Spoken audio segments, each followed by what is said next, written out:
তোকে কতবার বলেছি না নীলা, আমি যখন রান্নাঘরে রান্না করতে আসবো তুই তখন রান্নাঘরে আসবি না। কেন বৌদি, রান্নাঘর কি তোমার একার বাপের সম্পত্তি? মুখে মুখে তর্ক করবি না, ছোট ছোটর মতন থাকবি। আমার ব্যাপারে তোমাকে অত নাক গলাতে হবে না। তোর যত বড় মুখ নয় তত বড় কথা। তুই আমার সামনে এত উঁচু গলায় কথা বলার সাহস কোথায় পাস? তুমি মনে হচ্ছে একেবারে রাজবংশের রাজকন্যা, তোমার সাথে কিভাবে কথা বলতে হবে? সে আসুক, আসুক আজ সে বাড়িতে, এর একটা হেস্ত নেস্ত আজ আমি করেই ছাড়বো। বুঝলি কানাইদা, এভাবে দুই বইয়ের রোজ রোজ ঝগড়া আর ভালো লাগে না। এর একটা কিছু করা দরকার। কি আর করব বল গোপাল, এত চেষ্টা করি দুই বউ যাতে একসাথে মিলেমিশে থাকে, কোনো চেষ্টাই কাজে লাগে না। আমার মনে হয় সংসার আলাদা করলে যদি এদের ঝগড়া থামতো তাহলে মনে হয় ভালো হতো। তা আর কিভাবে করব বল গোপাল, তুই আমার ছোট ভাই। বাবা বেঁচে থাকতে তোকে আর আমাকে কি কষ্ট করে মানুষ করেছেন, এখন যদি বইয়ের কারণে আমাদের আলাদা হতে হয় তাহলে কিভাবে হবে বল? তা তো তুই ঠিকই বলেছিস দাদা, কিন্তু ওদের কারণে তো আমাদের শান্তি নেই। মায়েরও তো অনেক বয়স হয়ে গেছে, তিনিও এই বয়সে এসে আর এসব সহ্য করতে পারছেন না। চল ছোট, তাড়াতাড়ি বাড়ির দিকে যাওয়া যাক, অনেক দেরি হয়ে গেল। বাড়ি গিয়ে কি আর করব বলো দাদা, আবার তো ওই দুই বইয়ের চেঁচামেচি শুনতে শুনতে অশান্তি ধরে যাবে। ঠিক আছে চলো তাড়াতাড়ি, না হলে গিয়ে দেখা যাবে ওদিকে আবার বেশি অশান্তি বেঁধে গেছে। ছোট বউ, বড় বউ, কি হচ্ছে এসব? এটা একটা ভদ্রলোকের বাড়ি, তোমরা কি লাগিয়ে রেখেছো বলো তো? চুপ করো দুজনে। আমি কি করলাম মা? ওই ছোট বউই তো এসে সকাল সকাল ঝগড়াটা বাঁধালো। তাই নাকি? মুখ ভর্তি মিথ্যে কথা বলতে খুব পারো তো তুমি। তুমিই তো এসে আমাকে গালি দিতে থাকলে। আমি তো ভালো মতো রান্না করতে এসেছিলাম, তোমার তো সকাল সকাল ঝগড়া না করলে দিনটা ভালোই কাটে না। এজন্যই তো সারাদিন আমার সাথে কোনো না কোনো বিষয় নিয়ে ঝগড়া করতেই থাকো। মুখ সামলে কথা বলবি তুই, আমাকে একদম দোষ দিবি না। আবার আবার আমার সামনেই তোমরা ঝগড়া করতে শুরু করে দিয়েছো।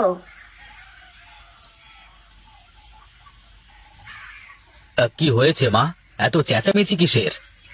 দেখতে পাচ্ছিস না তোদের দুই বউ কি লাগিয়ে রেখেছে?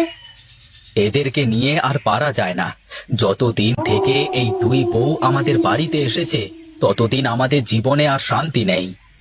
আর পারা গেল না দাদা, এবার এদেরকে আলাদা করতেই হবে, না হলে দেখবে কবে কি একটা বিপদ বাঁধিয়ে দেবে।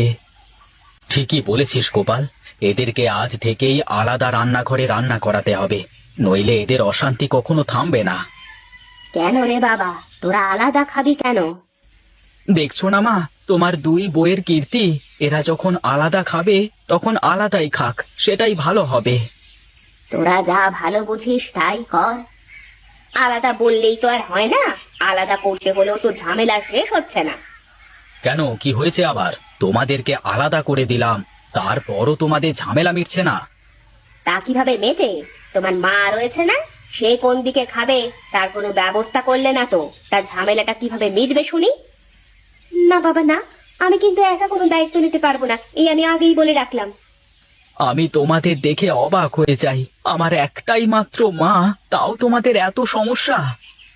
আচ্ছা ঠিক আছে, মা একদিন আমার কাছে খাবে আর একদিন গোপালের কাছে খাবে, তাহলে তো আর তোমাদের কোনো সমস্যা নেই।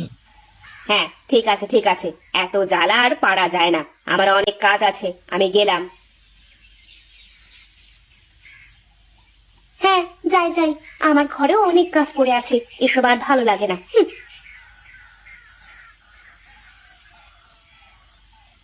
কি রে বাবা, আমাকে এই বয়সে এসেও তোদের বাড়িতে কুটুমের মতো নেমন্তন্ন খেতে হবে? কি আর করব মা, দেখতেই তো পাচ্ছ তোমার দুই বৌমাকে, তারা নিজেদের মধ্যে সব সময় কি লাগিয়ে রেখেছে। তুমি কোনো চিন্তা করো না মা, মায়ের খাবার যেদিন যাদের ঘরে থাকবে সেদিন একটু ভালো রান্না করতে বলবি, তুই তোর বউকে বলে দিবি, আমিও তোর বৌদিকে বলে রাখবো।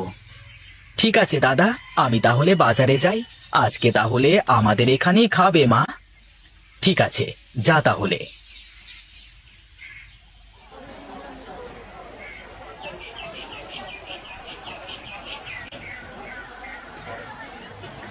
কি গো গোপালদা, তোমাকে কি মাছ দেব?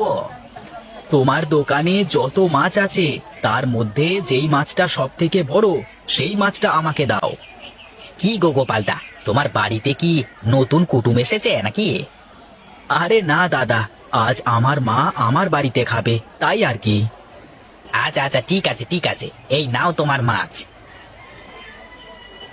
কত হলো দাদা? এই মাত্র 100 টাকা। এই নাও।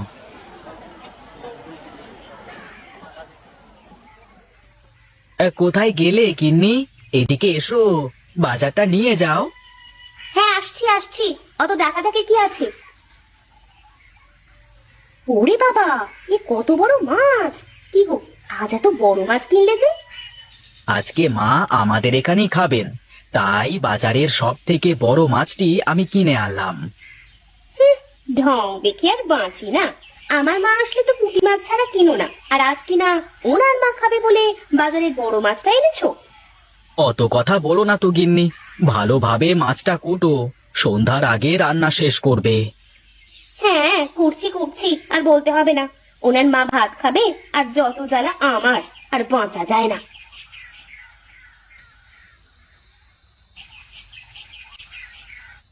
খাও মা খাও, তোমার জন্য আজ বাজারের সব থেকে বড় মাছটি কিনে এনেছি। এর আর কি দরকার ছিল রে খোকা? আমি তো এমনি শাক পাতা দিয়ে ভাত খেতে পারতাম। শুধু শুধু এতগুলো টাকা খরচ করার কি দরকার বাবা? ও নিয়ে তুমি চিন্তা করো না মা, যতদিন তুমি বেঁচে থাকবে ততদিন আমরা দুই ভাই এভাবেই যত্ন করব। বেঁচে থাকো বাবা, তোমরা বেঁচে থাকো, এই আমার আশা। আমার এখন অত ভালো মন্দ খাওয়ার বয়স নেই। তুমি এত কথা না বলে খেয়ে নাও তো মা।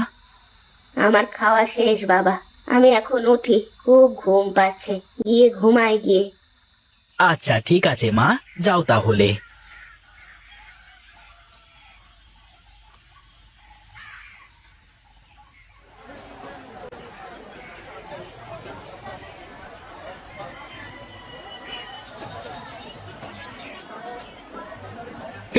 এ যে কানাইদা দেখছি, মাংস দেবো নাকি তোমাকে?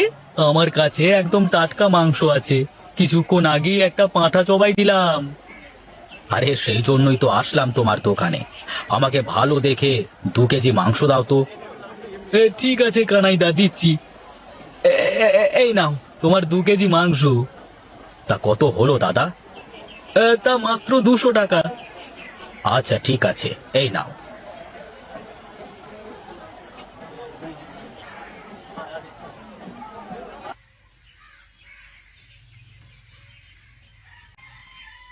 গিন্নি, কোথায় গেলে গো? বাজারটা ধরো।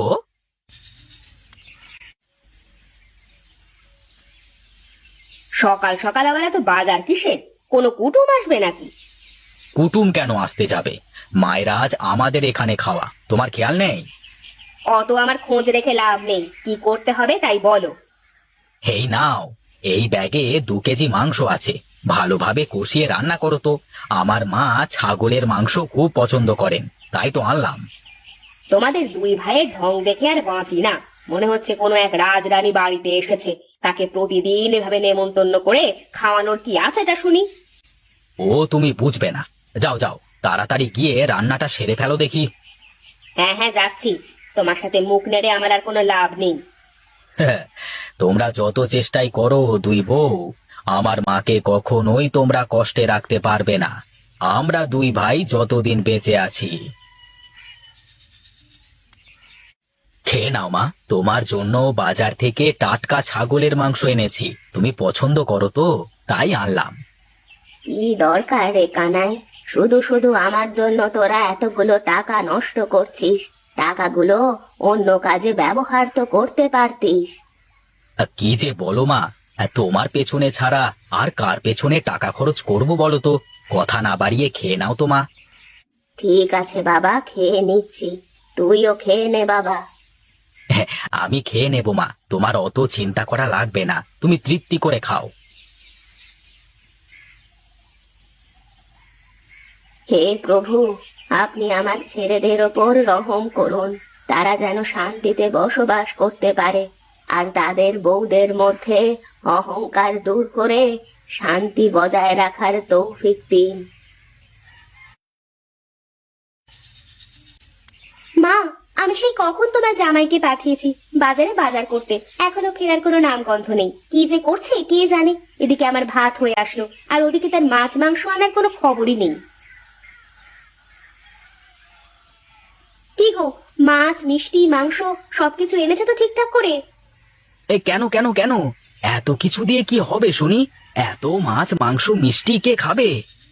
ও মা, সে আবার কেমন কথা? আমার মা এসেছে তোমাদের বাড়িতে বেড়াতে, তুমি তাকে মাছ মাংস কিনে খাওয়াবে না? কেন? তোমার জন্য তো আমি আমার মাকে ভালো মন্দ খাওয়াতে পারি না। আমার মাকে ভালো মন্দ কিছু খাওয়াতে গেলেই তুমি হাজারটা কথা শোনাও। এখন তোমার মাকে কেন আমি ভালো মন্দ খাওয়াবো?